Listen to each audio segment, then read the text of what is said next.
Dzień dobry Państwu, witamy Państwa serdecznie na konferencji poświęconej wynikom grupy ASECO za pierwszy kwartał 2020 roku. Kontynuujemy nasze prezentacje online w związku z panującym COVID-em i nie możemy się jeszcze spotkać. Miejmy nadzieję, że przy kolejnej konferencji będziemy mogli już z Państwem się fizycznie spotkać tak jak zawsze. Na dzisiejszej konferencji prezentować będzie Rafał Kozłowski, CFO, wiceprezes ASECO Poland oraz Marek Panek, wiceprezes ASECO Poland. Rozpoczniemy naszą prezentację od przedstawienia wydarzeń, które były w grupie w pierwszym kwartale. W drugiej części przejdziemy do prezentacji wyników finansowych, a na koniec jesteśmy do dyspozycji, jeżeli chodzi o pytania, także zapraszamy również do zadawania pytań. Mamy dostępny czat, każdy z Państwa może te pytanie zadać i na samym końcu postaramy się odpowiedzieć na wszystkie pytania, które Państwo nam zadadzą w trakcie prezentacji. Rozpocznijmy od zaprezentowania działalności grupy ASECO w pierwszym kwartale. Poproszę o rozpoczęcie prezentacji wiceprezesa Marka Panka. Dziękuję, Artur, za udzielenie głosu. Dziękuję za ten wstęp i witam Państwa wszystkich bardzo serdecznie. Artur nie powiedział, że on też będzie prezentował. Chyba chciał, żeby to pozostało jakąś niespodzianką, bo rzeczywiście na koniec kilka slajdów ma przygotowanych i podzieli się z Państwa naszymi działaniami związanymi już bezpośrednio z pandemią.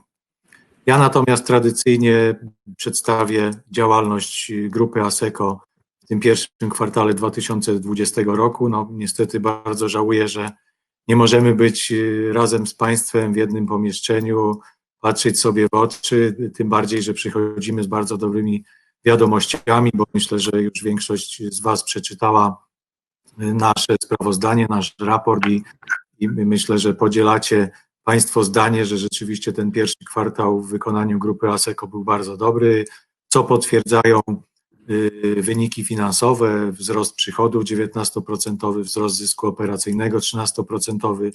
No i podkreślamy, to wszystko jest wynikiem tych naszych fundamentów, tego, że opieramy naszą działalność o własne oprogramowanie, o własne usługi i myślę, że to ma ogromne znaczenie w dzisiejszych czasach. No i podkreślamy tą naszą silną dywersyfikację biznesu we wszystkich wymiarach, nie zależnymi od poszczególnych sektorów, krajów, tylko działamy w różnych wymiarach i myślę, że to też wpłynęło na te bardzo fajne wyniki. My jako ASECO, czy cała grupa nawet, zareagowaliśmy stosunkowo szybko na wirusa, na całą pandemię i podjęliśmy sporo działań, które przede wszystkim miały zapewnić bezpieczeństwo naszym pracownikom i z drugiej strony ciągłość działania naszej spółki, ciągłość działania naszych klientów, zapewnienie realizacji umów i myślę, że z tego wszystkiego wywiązaliśmy się bardzo dobrze, praktycznie w sposób niezauważony przeszliśmy do pracy zdalnej i obsługujemy klientów prawie tak, jak miało to miejsce przed pandemią. O tym szerzej będziemy mówić w dalszej części naszej prezentacji. Jeśli chodzi o podstawowe liczby charakteryzujące pierwszy kwartał 2020, widzą je Państwo na ekranie. Przychody ze sprzedaży przekroczyły 2 miliardy 900 milionów i to był 19% wzrost w stosunku do ubiegłego roku. W tym, co jest dla nas najważniejsze, czyli naszym oprogramowaniu i naszych usługach, wzrost był podobny procentowo, też 19%, natomiast przekroczyliśmy 2 miliardy 350 milionów. EBITDA na poziomie 420 milionów, 14% wzrost w stosunku do ubiegłego roku i zysk operacyjny EBIT non-IFRS-owy 13% wzrost i 316 milionów. No i ostatnia liczba, zysk netto na poziomie 95 milionów, co stanowiło 6% wzrost. Myślę, że wszyscy powinniśmy być usatysfakcjonowani tymi liczbami, zważywszy, że już pierwsze oznaki pandemii były widoczne w pierwszym kwartale, to naprawdę jesteśmy z tych liczb bardzo zadowoleni. Podkreślamy silną dywersyfikację sektorową przychodów naszej grupy.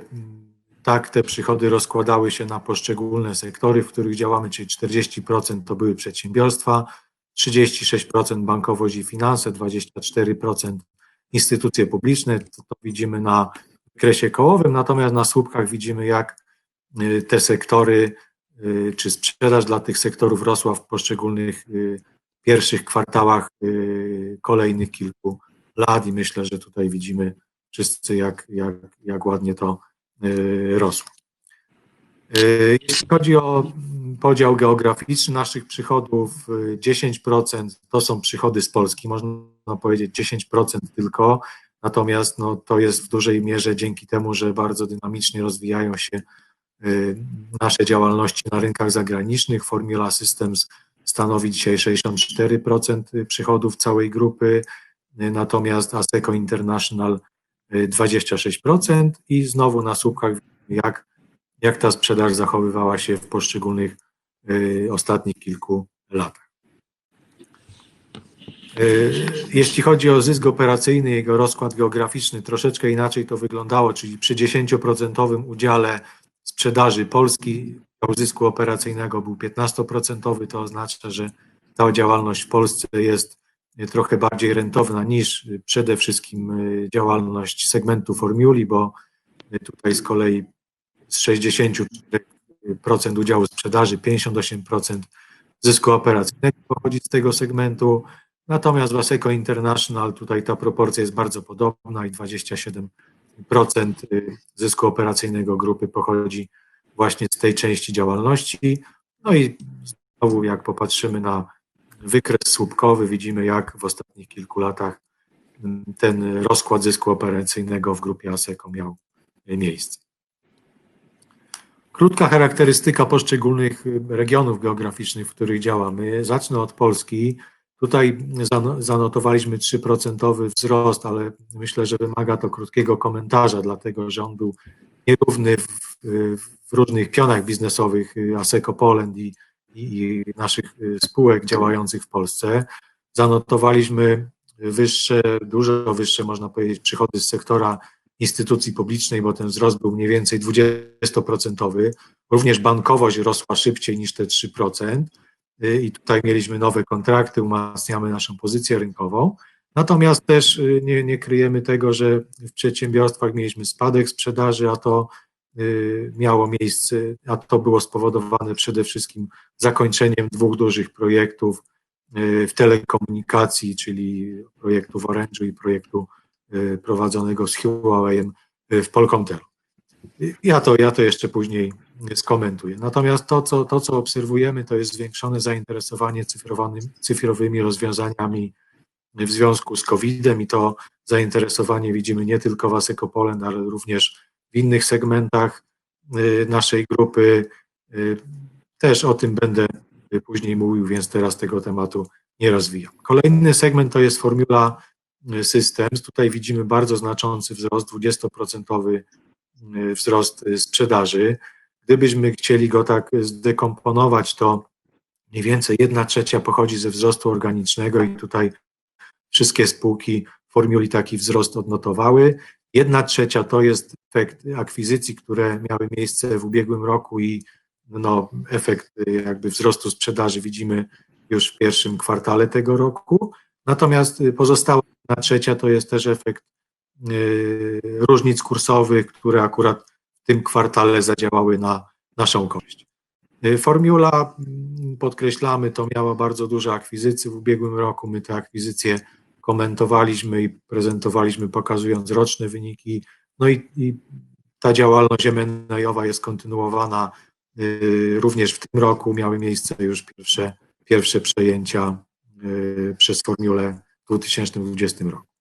Jeśli chodzi o segment ASECO International, mamy 12% wzrost sprzedaży, natomiast tutaj podkreślamy bardzo dynamiczny wzrost działalności grupy ASECO Southeastern Europe. Jeśli Państwo uczestniczyliście w spotkaniu z Piotrem Jeleńskim, no to znacie szczegóły tutaj praktycznie we wszystkich segmentach, ale podkreślamy zwłaszcza ten segment paymentowy, gdzie ta dynamika sprzedaży była największa. Mamy również znaczący wzrost sprzedaży w Danii i w Hiszpanii.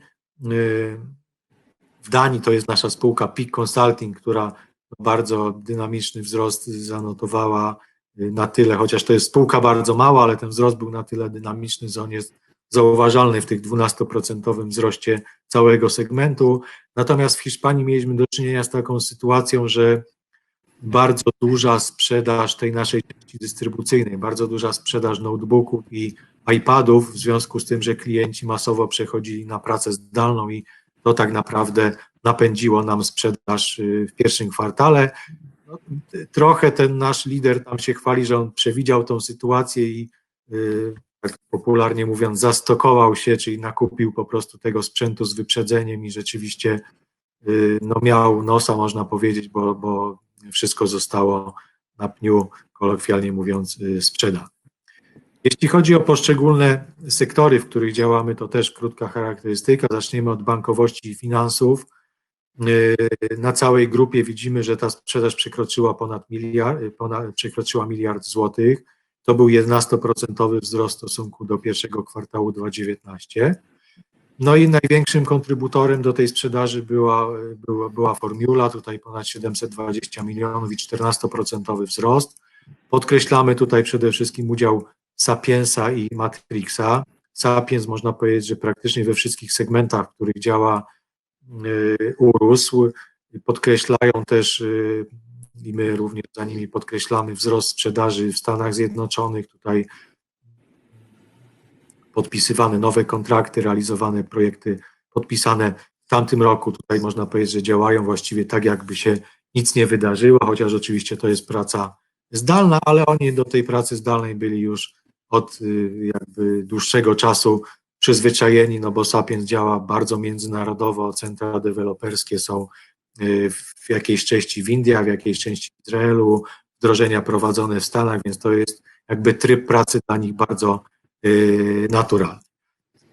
ASE, czy ASECO International, może od tego zacznijmy, 5% wzrost i tutaj dzięki głównie właśnie dynamicznemu wzrostowi sprzedaży w obszarze płatności wygenerowanemu przez ASECO South Eastern Europe oraz po części dzięki akwizycjom, które były w tamtym roku zrealizowane.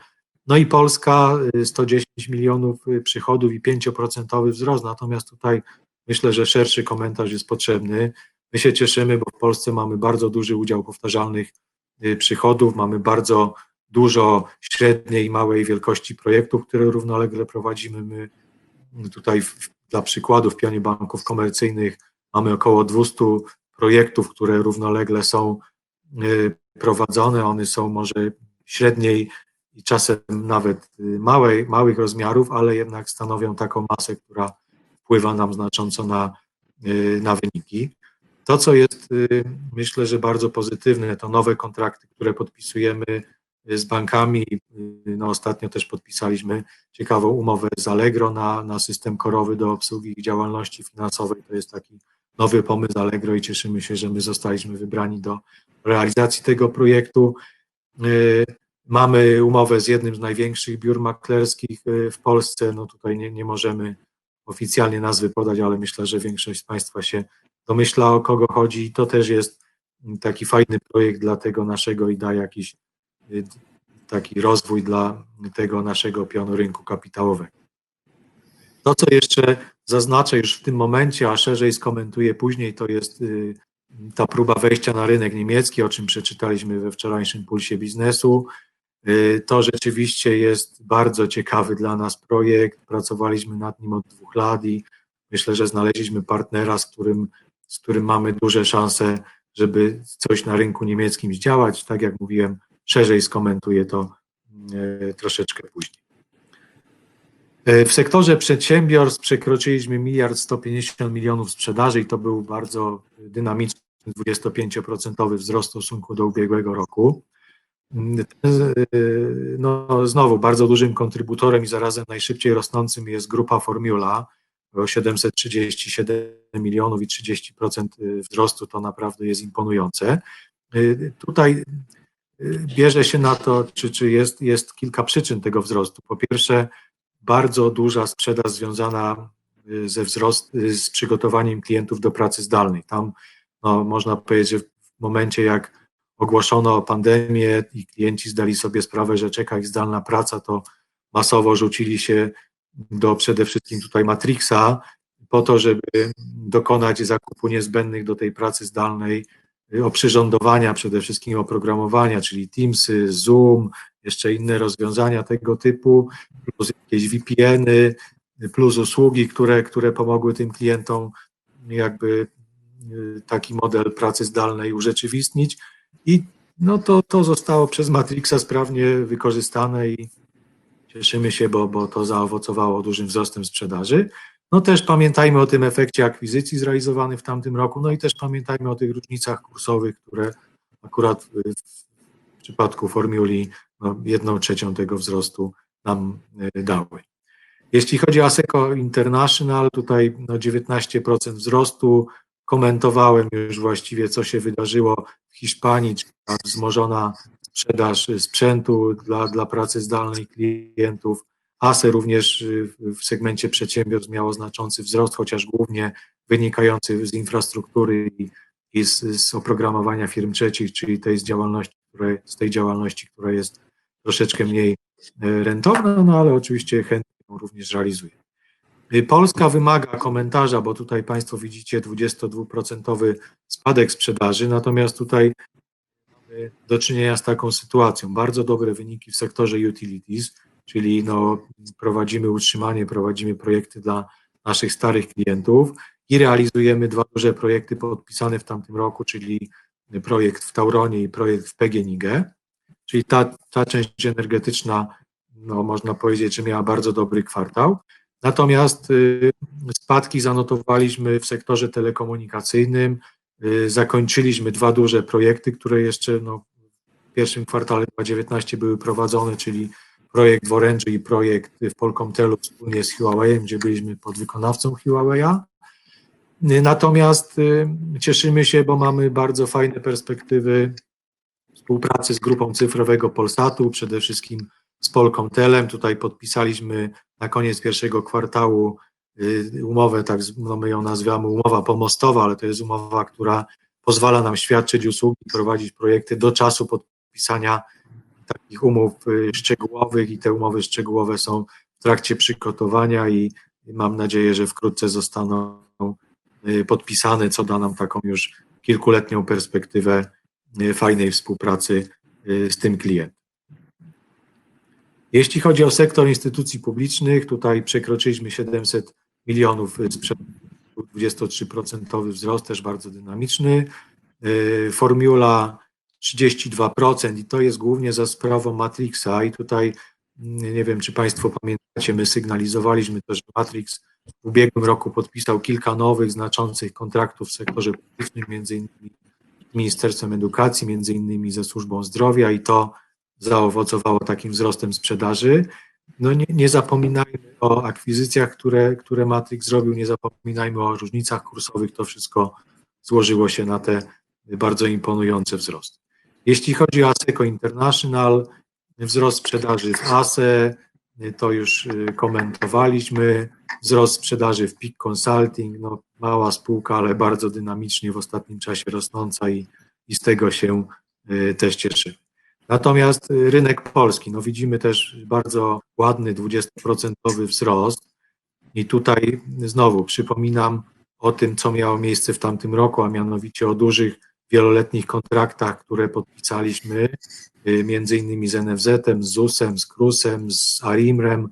To są wszystko projekty, które już widoczne, z których przychody są już widoczne w pierwszym kwartale tego roku, a przypominam, że to są projekty wieloletnie, wielomilionowe, które będą, no, o których pewnie będziemy co kwartał Państwu przypominać. Cieszymy się, że podpisujemy też w tych trudnych czasach nowe projekty, nowe kontrakty, między innymi z ZUS-em, między innymi z Ministerstwem Sprawiedliwości i to daje nam jakby umocnienie na tym rynku i poczucie tego, że możemy tam mieć bardzo fajne perspektywy mimo trudnej sytuacji.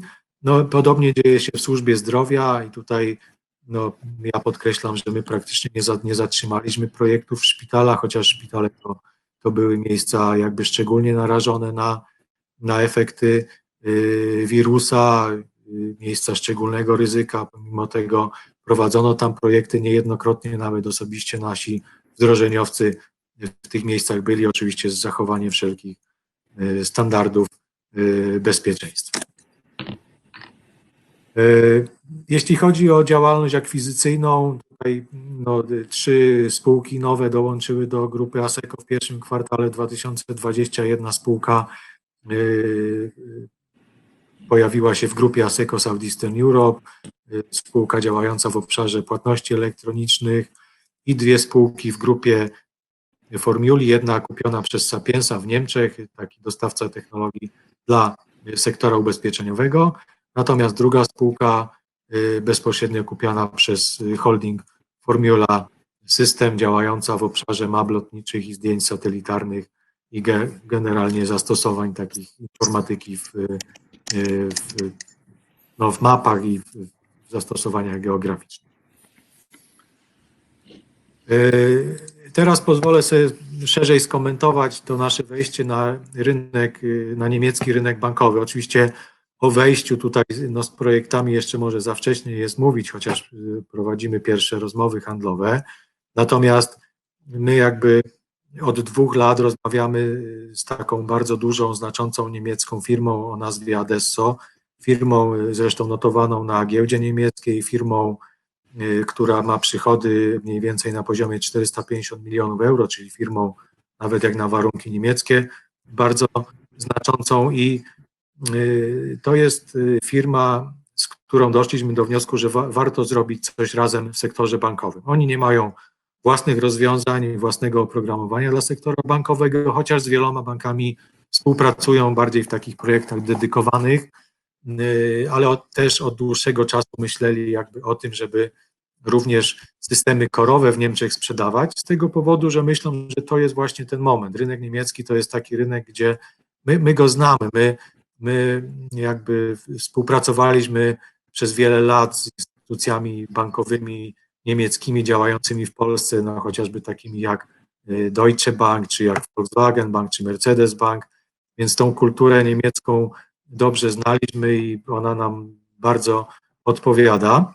Natomiast też wiedzieliśmy, że sektor bankowy niemiecki jest w zakresie rozwiązań informatycznych bardzo przestarzały, że tam dominują rozwiązania kilkudziesięcioletnie, jeszcze napisane w technologiach kobolowych i też czuliśmy, że wcześniej czy później przyjdzie pokusa ich wymiany i według naszych partnerów z Adesso to jest właśnie ten moment, tak? Oni wyczuwają, że teraz wiele banków będzie myślało o wymianie systemów korowych i z tego powodu poszukiwali ciekawego rozwiązania, przygotowanego, nowoczesnego i tak się składa, że wydaje się, że idealnie się uzupełniamy. My mamy rozwiązanie, które oczywiście będzie wymagało jeszcze przystosowania i poczynienia inwestycji z naszej strony. Oni natomiast mają dostęp do rynku, mają know-how, wiedzą jak te dostosowania zrobić i myślę, że tutaj to joint venture, które założyliśmy, spółka o nazwie Adesso Banking Solutions, gdzie mamy po 50% udziałów, znajdzie sobie miejsce na rynku niemieckim i parę projektów wierzymy, że wspólnie zrealizujemy. Tak jak mówiłem, bierzemy udział w pierwszych przetargach i to wygląda na razie bardzo obiecująco. Nasze rozwiązanie jest wysoko oceniane i naprawdę wiążemy z tym duże nadzieje, a też warto podkreślić, że natrafiliśmy naprawdę na profesjonalnych ludzi, wiedzą jak sprzedawać, jak poruszać się na rynku, więc jeśli z nimi się nie uda, to już pewnie z nikim się nie uda. Tak to na razie postrzegam.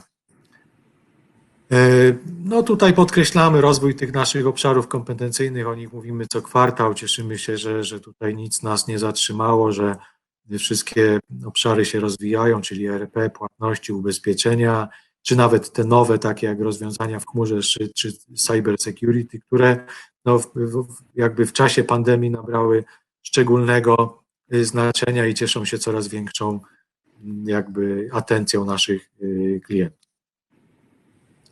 Skonsolidowany portfel zamówień, tradycyjnie go pokazujemy, porównujemy z tym, co pokazywaliśmy rok temu w analogicznym okresie ubiegłego roku. Widzimy, że ten wzrost jest tutaj backlogu znaczący, 20%, jeśli chodzi o całe przychody, 18%, jeśli chodzi o oprogramowanie i usługi własne. No i to oczywiście cieszy i napawa jakimś optymizmem, chociaż oczywiście jesteśmy ostrożni. O ile drugi kwartał wygląda jeszcze całkiem fajnie, to jesteśmy ostrożni, bo nie jesteśmy pewni do końca tego, co będzie działo się w drugiej połowie roku. Rafał opowie też o i wyzwaniach, i ryzykach, które w związku z pandemią mogą mieć miejsce. Także cieszymy się tym backlogiem, ale jesteśmy ostrożni, zwłaszcza w kontekście drugiej połowy roku. Natomiast pamiętajmy, backlog to wziął się przede wszystkim z kontraktów podpisanych wcześniej, podpisanych jeszcze w tamtym roku z naszymi dużymi klientami. To są często wieloletnie kontrakty i wierzymy, że zdecydowaną większość z nich będziemy prowadzić niezależnie od panującej epidemii.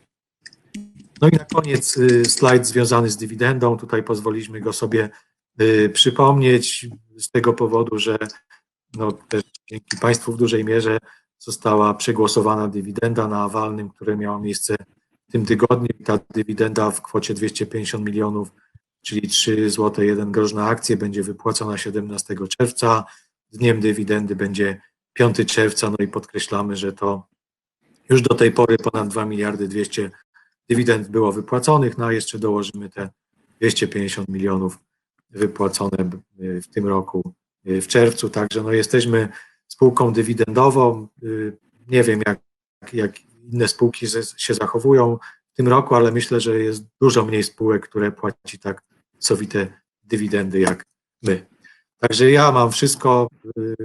Jeśli będą pytania, to oczywiście chętnie na nie odpowiem i oddaję głos Rafałowi. Przejmuję pałeczkę, dzięki. Przechodzimy do pierwszego slajdu. Rachunek wyników dla całej grupy kapitałowej za pierwszy kwartał 2020 roku. Już parę razy podawane przychody. 2 miliardy 900, blisko 20 milionów złotych. To jest 19% wzrostu rok do roku. Marek już trochę komentował, jaka część tego wzrostu pochodzi z różnic kursowych. Ma to znaczenie oczywiście, ale bardzo cieszy ta dynamika też biznesu. EBITDA 420 milionów po pierwszym kwartale, 14,4% rentowności EBITDA.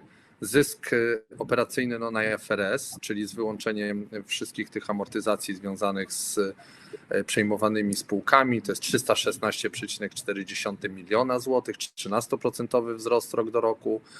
No i zysk operacyjny IFRS-owy to jest 250 milionów złotych i rentowność tego zysku operacyjnego to jest 8,6.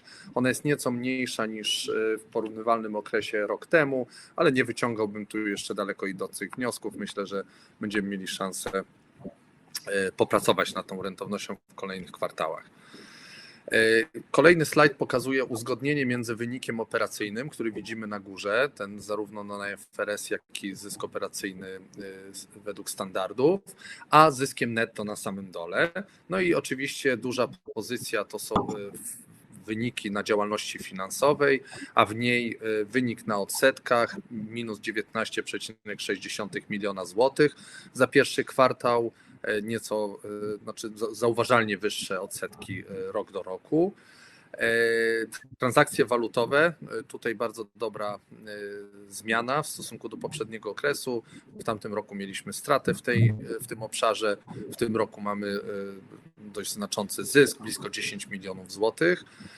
Tak naprawdę na to wpłynęła zmiana waluty funkcjonalnej w samej Formuli Systems Holdingu, która się dokonała na koniec pierwszego kwartału 2019 roku. Pozostałe elementy z finansówki minus 10 milionów i to są głównie dywidendy, które rozchodzą się do mniejszości plus wykupy, wartość wykupów mniejszościowych udziałowców. Zysk brutto 230 milionów, 15% wzrost rok do roku. No i podatek to jest blisko 52 miliony złotych, nieznacznie wyższa efektywna stopa podatku 22,5%, ale znowu tutaj nic niepokojącego się nie dzieje, to jest bardziej zmiana struktury zysków, czyli pochodzenia geograficznego i tyle. Zysk netto dla całej grupy 100% to jest 176 milionów złotych. No, na IFRS przypisany już dla jednostki dominującej to jest blisko 95 milionów złotych. No i ten zysk netto w sprawozdaniu na samym dole to jest 81,7 miliona. Przejdę dalej. Kolejny slajd prezentuje te dane z powyższych tabel, ale w rozbiciu na segmenty działalności. Może przejdźmy sobie najpierw w segment Asseco Poland. Widzicie sprzedaż, która była już komentowana, ona ma 3% wzrost rok do roku, natomiast zysk operacyjny jest na podobnym poziomie jak rok temu. Natomiast tutaj trzeba jeszcze raz zwrócić chyba uwagę na to, o czym już Marek wspominał, czyli o tym, że z 3 segmentów czy z 3 sektorów działalności na rynku polskim 2 idą bardzo dobrze i widzimy poprawę. To jest finanse i bankowość oraz administracja publiczna, nieco gorzej przedsiębiorstwa. Natomiast naszym zdaniem ta kwestia może ulec zmianie w przyszłości w pozytywną stronę. Pamiętajmy, że w pierwszym kwartale współpracy naszej z cyfrowym Polsatem było bardzo niewiele, a właściwie efekt był, można powiedzieć, jeszcze cały czas ujemny, bo myśmy zaprzestali współpracę z Huawei'em, który znowu napędzał nam wyniki pierwszego kwartału 2019 roku i tam jeszcze mieliśmy Orange. Te kontrakty się skończyły, natomiast bieżący kontrakt z Polkomtelem został podpisany na koniec pierwszego kwartału. On w jakimś elemencie już wpływa na pierwszy kwartał, ale ten wpływ jest jeszcze niewielki, więc tutaj bym widział, znaczy tutaj chcę jakby, żebyście mieli świadomość, że kolejne kwartały mogą przynieść właśnie pozytywną zmianę. Samo Asseco Data Systems, jak widzicie, też ma słabszy wynik. No i tutaj jedną z rzeczy, na którą chciałbym zwrócić uwagę, to jest wysoka bardzo baza 2019 roku, a to jest związane z podpisem elektronicznym. Pamiętacie, w tamtym roku weszły nowe przepisy regulacyjne związane z podpisywaniem elektronicznie sprawozdań finansowych, co napędziło bardzo dużą sprzedaż. Zakup podpisów jest raz na 2 lata robiony, więc to ma po prostu taką sezonowe przełożenie na nasze wyniki, ale też bardzo jesteśmy zadowoleni z rozwoju sytuacji w Asseco Data Systems. To tyle, jeśli chodzi o rynek polski. Formula Systems, no widzimy wzrosty bardzo znaczące, 25% na poziomie przychodów i to właściwie każda ze spółek wchodzących w skład tego segmentu tak dynamicznie rośnie. Widzimy też na poziomie samego zysku operacyjnego bardzo dobry wzrost, bardzo taki duży, wysoki wzrost na poziomie Sapiensa, ale Matrix IT, do tego nie byliśmy przyzwyczajeni. Tutaj są 2 efekty. Jedno to są te podpisane kontrakty z administracją, szczególnie publiczną, jeszcze w 2019-2018 roku, które mają wpływ na sytuację, ale 2 też taka bardzo zintensyfikowana sprzedaż w końcówce kwartału związana z przechodzeniem firm na pracę zdalną. Bardzo wiele instytucji po prostu potrzebowało w trybie pilnym usług ze strony Matrixa. No i Asseco International, o którym też już sporo było mówione, więc nie będę chyba już powtarzał tych tez. Jesteśmy bardzo zadowoleni też z tego pierwszego kwartału i patrzymy, co się będzie działo w kolejnym.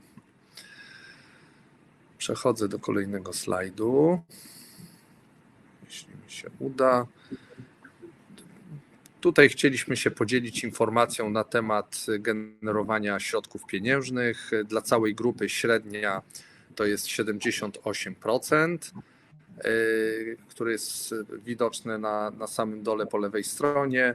No i poszczególne segmenty kontrybuują do tego odpowiednio. Segment Formula Systems 97%, więc bardzo dobra konwersja.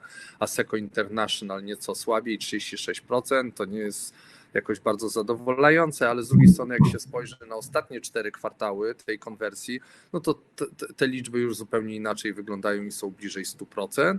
No i segment Asseco Poland 80%, też bardzo dobra konwersja. I ostatni slajd, który przygotowałem na dzisiaj, to jest, jak mi się uda tylko przełączyć. Nie wiem, dlaczego nie mogę.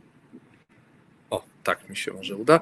To jest informacja na temat pozycji płynnościowej, więc widzimy na samej górze środki pieniężne to jest 2 miliardy 635 blisko milionów złotych. Gotówka netto to jest blisko 1,5 miliarda złotych w całej grupie i aktywa operacyjne to jest 2 miliardy 174 miliony, gdzie segment Formula stanowi z tego 1 234 miliony, segment Asseco International 460 milionów i 479 milionów segment Asseco Poland. Oczywiście w tych danych 479 milionów nie mamy uwzględnionego zobowiązania do wypłaty dywidendy. Trzeba by tutaj zdjąć 250 milionów i wtedy znamy stan aktywów operacyjnych uwzględniających wypłatę. Kolejna sekcja, do której chcielibyśmy przejść i trochę więcej powiedzieć i myślę, że zainteresowanie ze strony rynku jest też dużo większe, to jest wpływ COVID-19 na Asseco, na grupę Asseco. Przygotowaliśmy 4 slajdy. Pierwszy slajd trochę ogólny mówi o tej sytuacji, z którą mieliśmy do czynienia przez ostatni powiedzmy miesiąc czy 1,5 miesiąca, czyli te pierwsze tygodnie całego wpływu. I to, co jest istotne, to myśmy się skupili, tak jak większość firm, na zapewnieniu ciągłości działania i na tym, żeby nasi klienci byli obsługiwani i żebyśmy realizowali zobowiązania wynikające z projektów, z podpisanych umów. I to rzeczywiście, można powiedzieć, się udało. Bardzo szybko przeszliśmy na pracę zdalną. Właściwie jakość naszej pracy, produktywność naszej pracy czy efektywność naszej pracy nie spadła. To są nasze obserwacje. Tylko w nielicznych miejscach naszej grupy, jest to park wodny, na przykład zauważamy bezpośredni wpływ sytuacji, to znaczy został zamknięty. Co tu dużo mówić, ale nie ma co się, myślę, nad tą sytuacją bardziej rozwijać. Drugi element, na który bardzo od samego początku zwracaliśmy uwagę, to jest monitorowanie sytuacji płynnościowej grupy, weryfikacja, czy jesteśmy eksponowani ze względu na dług, który występuje w naszym bilansie, czy spółki mają zapewnione środki pieniężne na kolejne miesiące i kwartały, gdyby sytuacja miała być trudniejsza i tak dalej. Oceniamy cały czas, że ta sytuacja jest zdrowa. To są efekty naszej konserwatywnej polityki pieniężnej, jakby związanej z finansowej dla całej grupy i to rzeczywiście odpłaca w takich sytuacjach, z jakimi mamy dzisiaj do czynienia. No i ostatnia rzecz, którą też bardzo szybko żeśmy wdrożyli i właściwie na tym się skupiamy, to jest taki bardzo bliski kontakt z naszymi klientami, naszych spółek, ale też w grupie między spółkami, regionami, grupami też wymieniamy się informacjami, monitorujemy sytuację na bieżąco i staramy się po prostu bardzo szybko analizować informacje i reagować na nie. Kolejny slajd ma na celu pokazanie, jak my patrzymy na rzeczywistość, z którą mamy do czynienia i widzimy oczywiście 2 elementy tutaj. Z jednej strony to są wyzwania i szanse, które są przed nami, z drugiej strony to jest element ryzyk. Wolimy patrzeć na te szanse i rzeczywiście ich sporo się pojawia. Przede wszystkim widzimy bardzo silny trend związany z cyfryzacją w przedsiębiorstwach. Cała ta sytuacja jest rodzajem takiego triggera, takiego elementu czy zjawiska, które jeszcze bardziej zwróciło uwagę na potrzeby cyfryzacji poszczególnych firm, naszych potencjalnych klientów.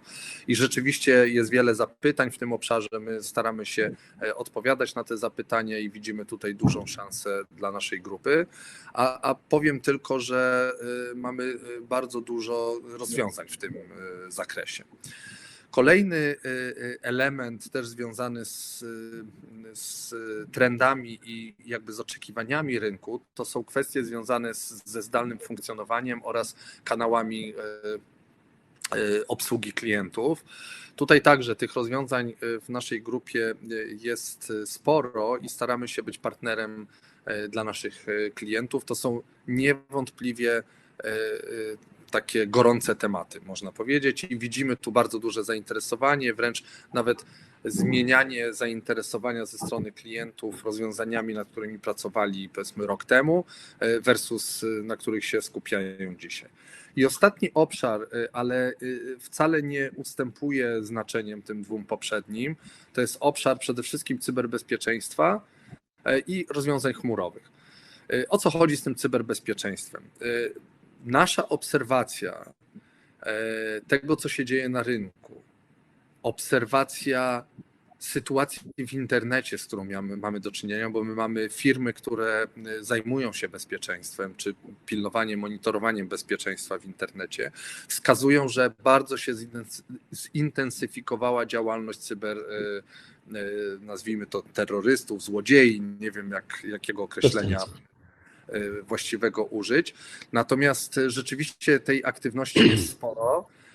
Proszę pamiętajcie, że wiele firm, zapewniwszy sobie pracę zdalną, poczyniło wiele kompromisów, jeśli chodzi o bezpieczeństwo.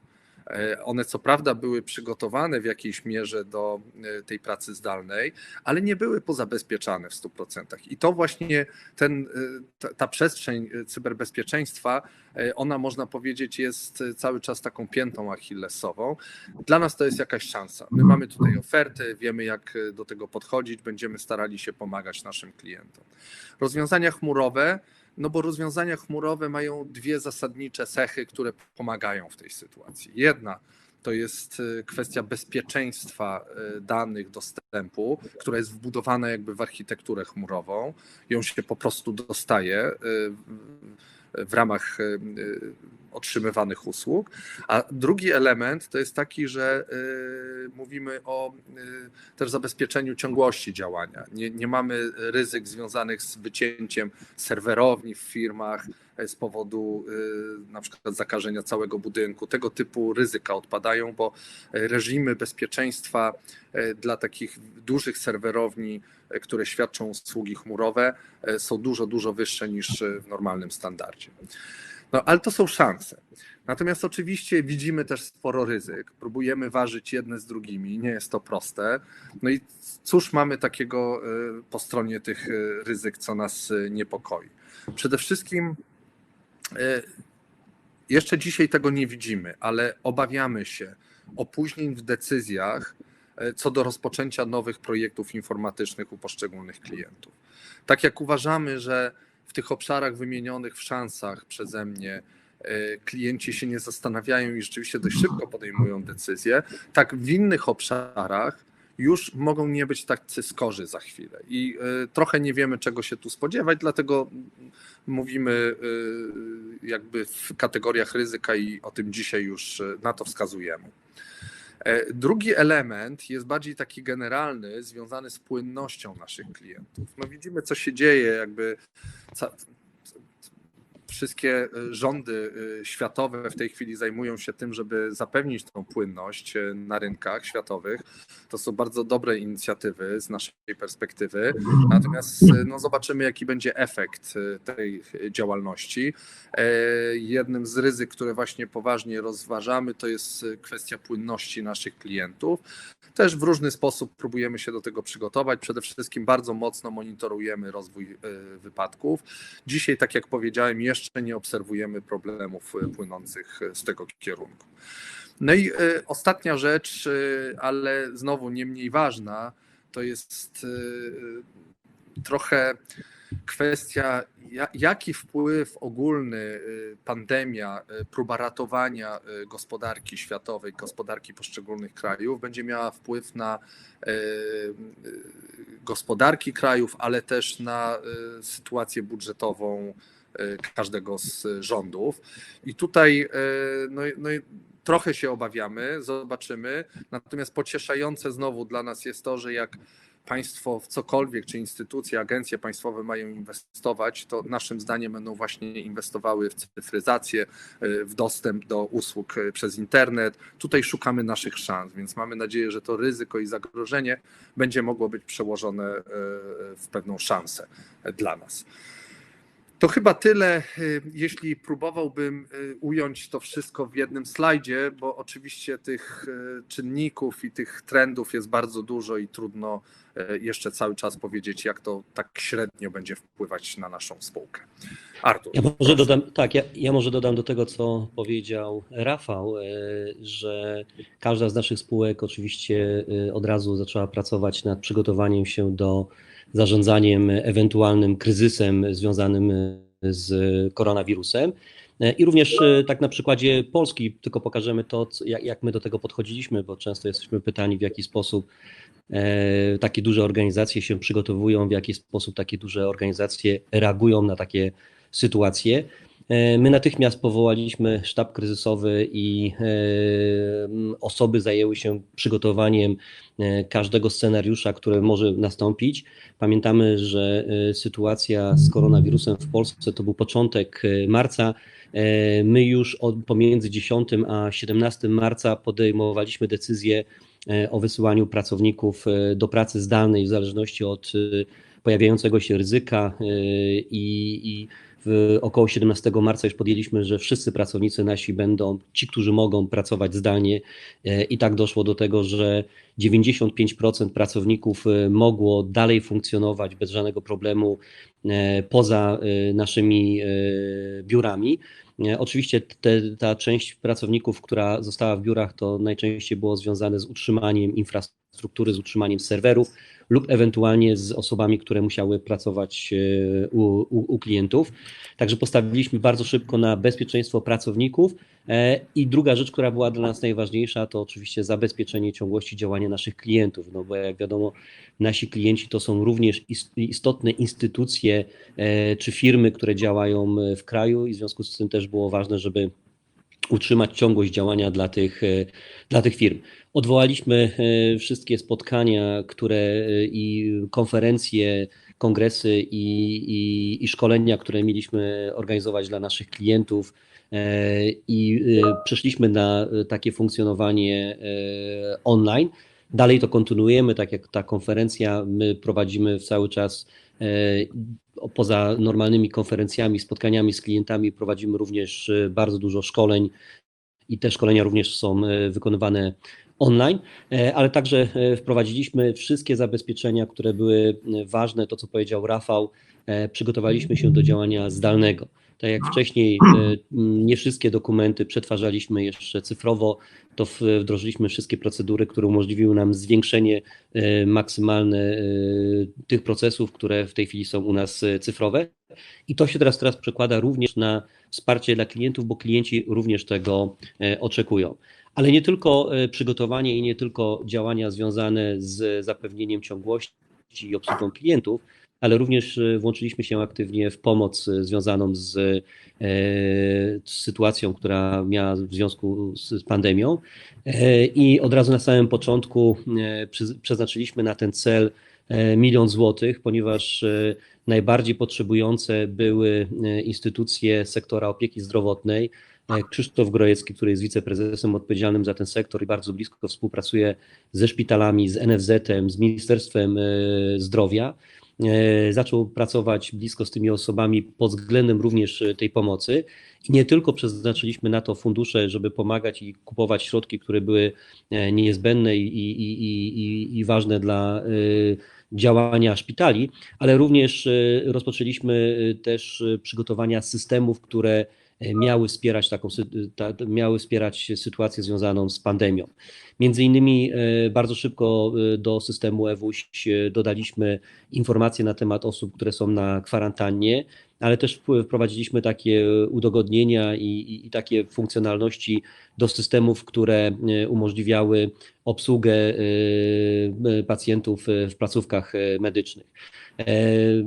Jeżeli patrzymy się na zapotrzebowanie na zdalne funkcjonowanie, bardzo mocno widzieliśmy wzrost zainteresowania podpisem elektronicznym, ponieważ w Polsce wciąż jeszcze nie działały i nie działają w pełni wszystkie prawa związane z wykorzystaniem na przykład wideokonferencji do możliwości uzyskania czy zdobycia tego podpisu, to też zaczęliśmy współpracować z Ministerstwem Cyfryzacji nad przyspieszeniem prac nad tym, żeby można było zakładać i obsługiwać później dokumenty zdalnie i cyfrowo, ale przede wszystkim bardzo dużym projektem, który zrobiliśmy w pierwszych dniach i który bardzo szybko zadziałał, to było wprowadzenie narzędzi do wsparcia zdalnej edukacji na uczelniach. Ponad prawie 20 uczelni skorzystało z takiego rozwiązania wspólnie z firmą Google i z operatorem chmury krajowej. Dostarczyliśmy narzędzia dla uczelni, żeby studenci mogli funkcjonować dalej i żeby nauka mogła odbywać się zdalnie. Także dalej działamy, dalej funkcjonujemy w tym zakresie i dalej pomagamy. I tym slajdem byśmy skończyli kwestię związaną z tymi działaniami, które podjęliśmy w tym okresie. Nadal pracujemy zdalnie. Jeżeli chodzi o czas naszej pracy zdalnej, jeszcze nie określiliśmy do kiedy, ale że tak powiem, przygotowujemy się i w każdej chwili, jak będzie możliwość powrotu, już część pracowników pracuje i jest dostępnych przede wszystkim na spotkaniach z klientami, tam gdzie jest to potrzebne. Przejdziemy teraz do części kolejnej naszego spotkania, do pytań. Prosimy zadawać pytania. Mają Państwo panel do zadawania pytań u siebie. Ja przejdę w tej chwili do pytań, które już dostaliśmy i będziemy w tym momencie dla Państwa starać się na te pytania odpowiedzieć. Tak? Może w tym momencie przejdziemy do trybu pytań. I pierwsze pytanie, które się pojawiło, prosimy. Pan Filip Klijewicz, ile Payten wygenerował przychodów w 2019 roku? Czy możecie powiedzieć Państwo o perspektywach tej spółki na najbliższy rok, 2? Rafał, pytanie do Ciebie. Oczywiście.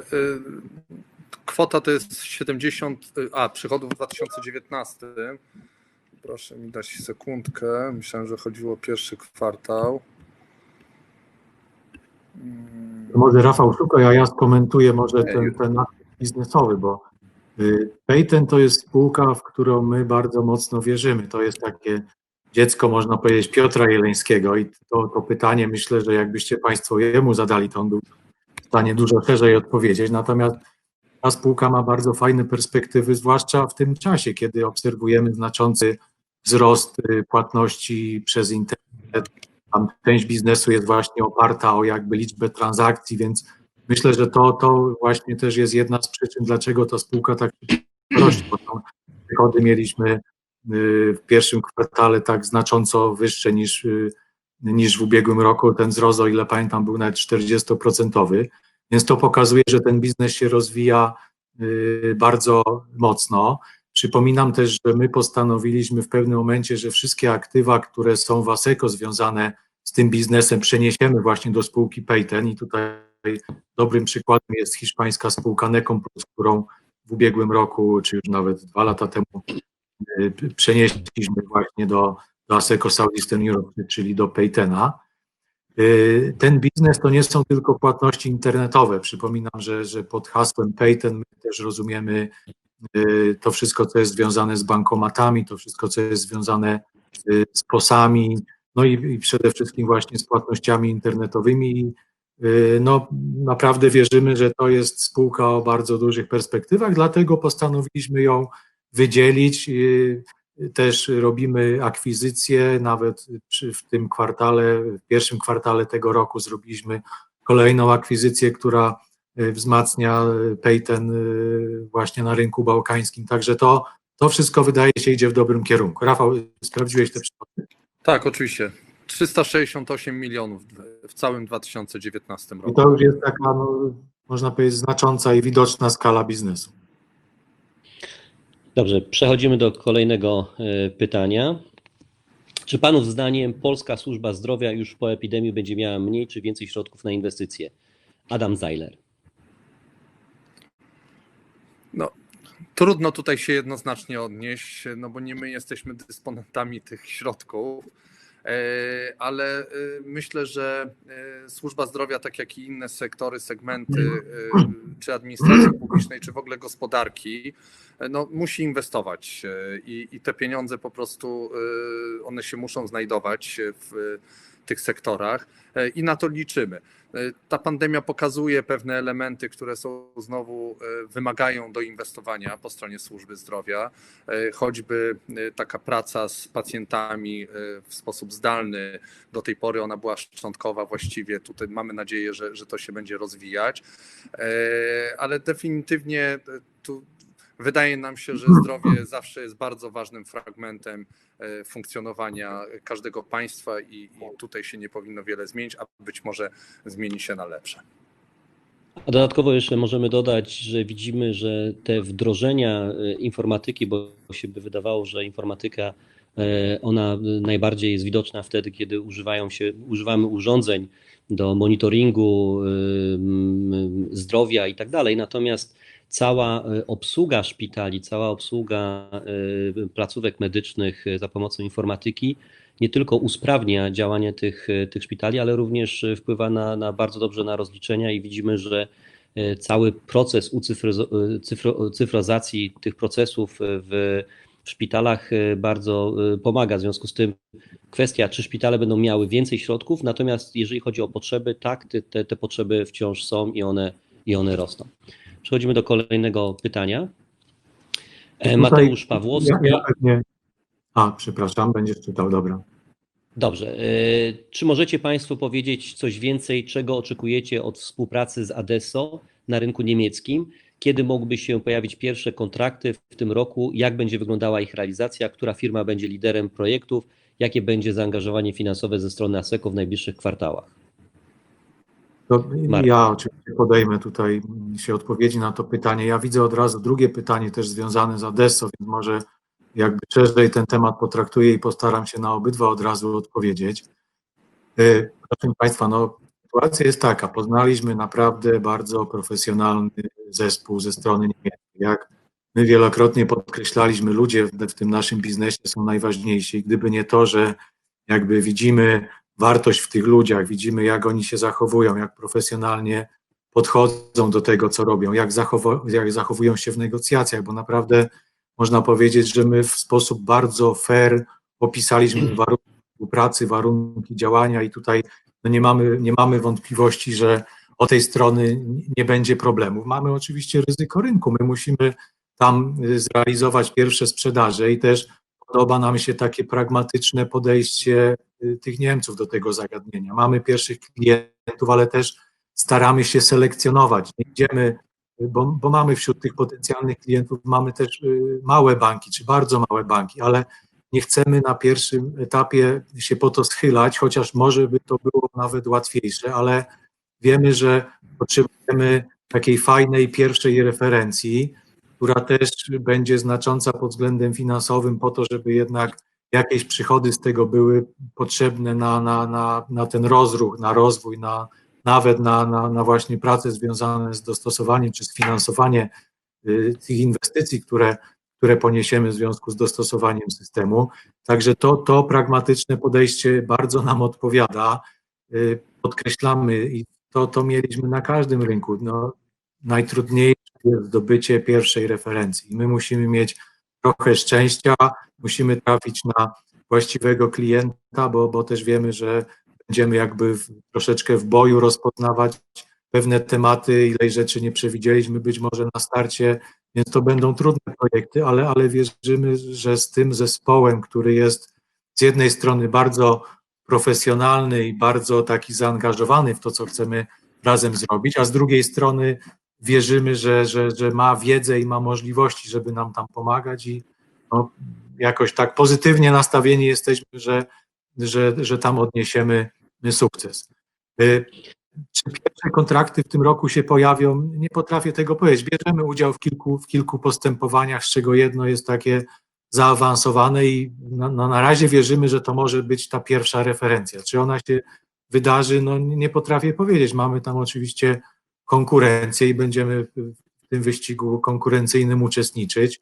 Pierwsze jakby wrażenia, bo tam oczywiście już były spotkania, były warsztaty, była ocena naszego systemu i ona jest bardzo pozytywna i to nas cieszy. Natomiast jak to się rozstrzygnie, nie potrafię powiedzieć. Jeśli chodzi o konkurentów, no jest SAP, SAP, który ma kilka rozwiązań, są takie in-house'owe rozwiązania w bankach niemieckich, które są no, starsze i które raczej będą, no, miejmy nadzieję, bo to dla nas dobra informacja, wypierane pomału z rynku. No mamy tych dużych graczy typu Menos, mamy takie firmy, które dzisiaj dla fintechów dostarczają, ale też myślę, że sektorem bankowym się zainteresują, takie jak Mambo, czy jeszcze jest jedna, już w tej chwili mi nazwa wyleciała z głowy. No jest ta konkurencja, no ale no cóż, uważamy, że jesteśmy przygotowani, żeby Jest Avaloq, tak. uczestniczyć. Avaloq, Sopra Banking i FIS jeszcze Tak, Avaloq działa, i D-Software. na rynku niemieckim działa. Tak, no to bardzo, bardzo ważne jest to, co Marek podkreślał, bardzo dobre relacje z właścicielami Adesso, czyli osobami, które stoją za tym pomysłem współpracy i możesz powiedzieć też na temat tych właścicieli, którzy blisko współpracują i również o bardzo fajnej relacji, jeżeli chodzi z Adamem.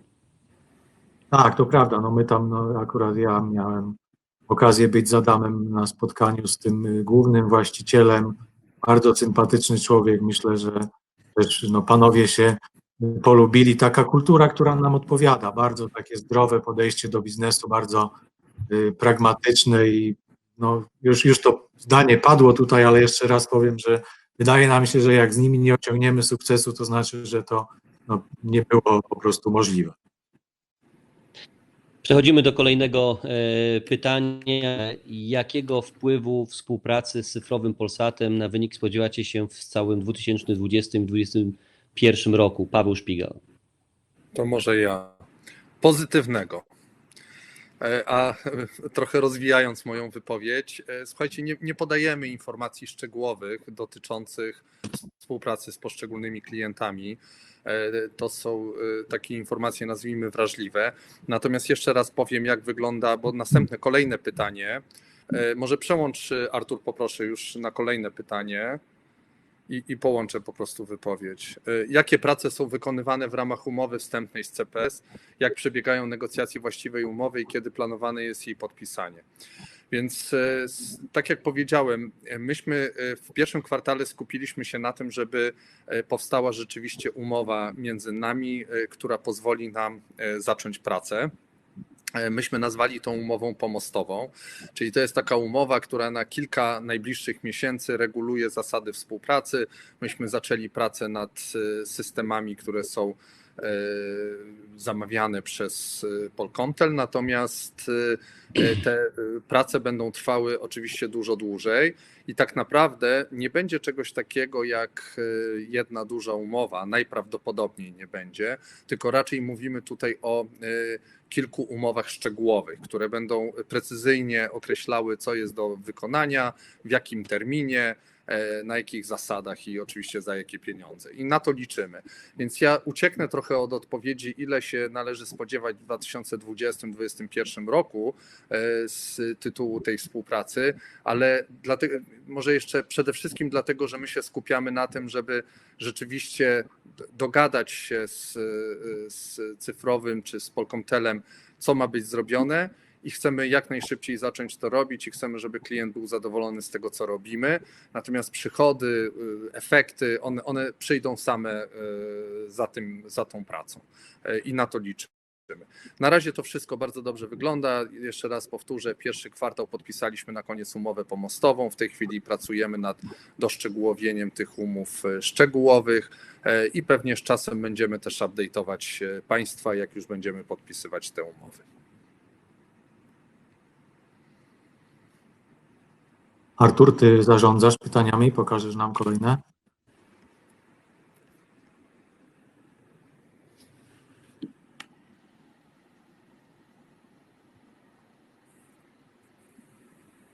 Na to już odpowiedzieliśmy.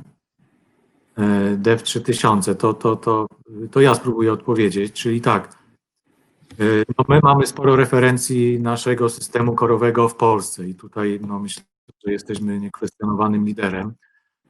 Zawsze marzyliśmy o eksporcie tego systemu poza Polskę i kilka pierwszych udanych projektów mamy za sobą. Przypomnę, my o tym informowaliśmy w tamtym roku i pewnie jeszcze wcześniej. Zrealizowaliśmy wdrożenie systemu korowego bankowego na Gibraltarze w takim startupowym banku. Podobny projekt zrealizowaliśmy w Niemczech. Fragment naszego systemu korowego, czyli jego część odpowiedzialna za treasury, funkcjonuje w Austrii, w Sberbanku. Także pierwsze projekty mamy za sobą. One przyniosły nam jakieś doświadczenia. Natomiast no, że chcemy więcej, tak? I to zawsze było naszym marzeniem. Uważamy, że nasz system jest przygotowany do eksportu. Nie mamy tutaj kompleksów, jak porównujemy się z tymi największymi graczami na rynku i wierzymy, podkreślam jeszcze raz, że z tymi Niemcami będziemy w stanie coś na rynku niemieckim zawalczyć. Jeżeli chodzi też o rynek polski, to po pierwsze może nie ma spektakularnych projektów nowych banków albo upgrade'u systemów w dużych bankach, ale takie prace wykonujemy u dotychczasowych klientów i cały czas następuje modernizacja i rozwój tego systemu. My to nazywamy Core Banking System, ASECO Core Banking i w tym momencie to robimy. Ale dodatkowo trzeba powiedzieć o tym, że rozwijamy produkt, który nazywamy Banking Out of the Box i jest to rozwiązanie, które kierujemy do podmiotów finansowych. Między innymi efekt takiego rozwiązania to jest ta współpraca z Allegro. Przeznaczamy to dla tych instytucji i fintechów, a również i banków do bardzo szybkiego uruchomienia operacji bankowych i nowych systemów w nowych jednostkach finansowych. Oparte to jest na modelu subskrypcyjnym i dostępne również w chmurze. I to jest nasza odpowiedź również na dalszą ekspansję, bo widzimy, że taki potencjał jest nie tylko w Polsce, ale również taki potencjał mamy przede wszystkim na rynkach zagranicznych, bo coraz więcej klientów szuka tego typu rozwiązań. To, co wyróżnia rozwiązanie Bank of the Box, to jest bardzo szybkie postawienie takiego banku, czy postawienie takich operacji. Będziemy więcej pokazywać na Banking Forum na jesień, ale już w tej chwili pracujemy bardzo mamy zaawansowane prace i rozmowy z klientami na ten temat. Dodatkowo rozwijamy bardzo ciekawe, podobne rozwiązanie, czyli oparte na tej samej infrastrukturze dla banków spółdzielczych. To jest wspólna platforma informatyczna i to też jest na bazie rozwiązań związanych z core bankingiem, ale nie tylko, bo również tam pracujemy nad rozwiązaniami związanymi z kanałami internetowymi, które wspierają sprzedaż. Kolejne pytanie, czy mamy jeszcze jakieś pytania? Mam jeszcze jedno pytanie, już tak, publikujemy je.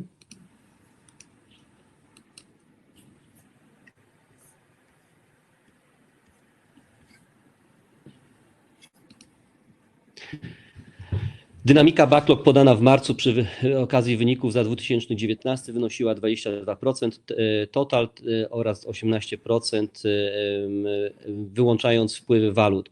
Po pierwszym kwartale 2020 dynamika backlog spadła do 20% oraz 13% bez wpływu walut. Czy lekkie pogorszenie dynamiki backlogów po pierwszym kwartale to efekt COVID-19, brak spotkań i w konsekwencji mniej możliwości zawierania nowych umów, czy już pierwsze efekty zmniejszenia budżetów IT, może po prostu efekt sezonowości? Konrad Księżopolski. Rafał? Tak, oczywiście, to ja podejmę.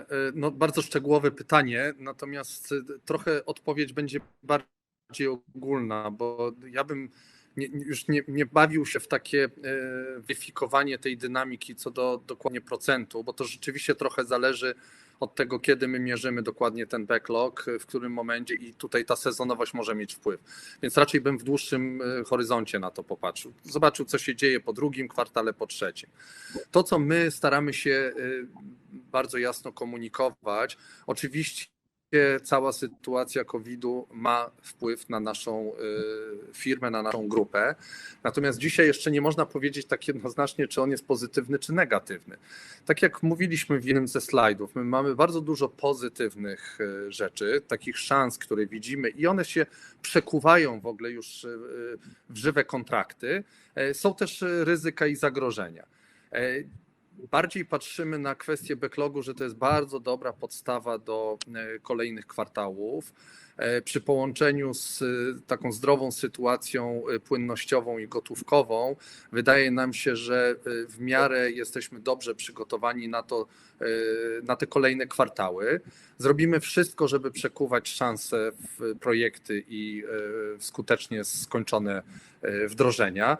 Natomiast zobaczymy, jak to będzie wyglądać. Na razie bardziej bym się skupił na tym, że to, co w 2019 roku pokazywaliśmy, czyli te backlogi na poziomie segmentu polskiego, które były albo na zero, albo nawet ujemne miały wskaźniki, w tym kwartale bardzo skoczyły do przodu. Jest plus 18 stopni, z tego się bardzo cieszymy.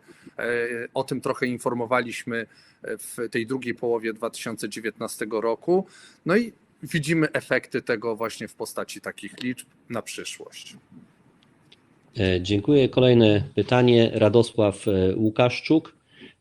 Czy porozumienie, umowa z Adesso zawiera możliwość opcji przyszłych powiązań kapitałowych z tą spółką? Marek, możesz... Odpowiadając, to nie.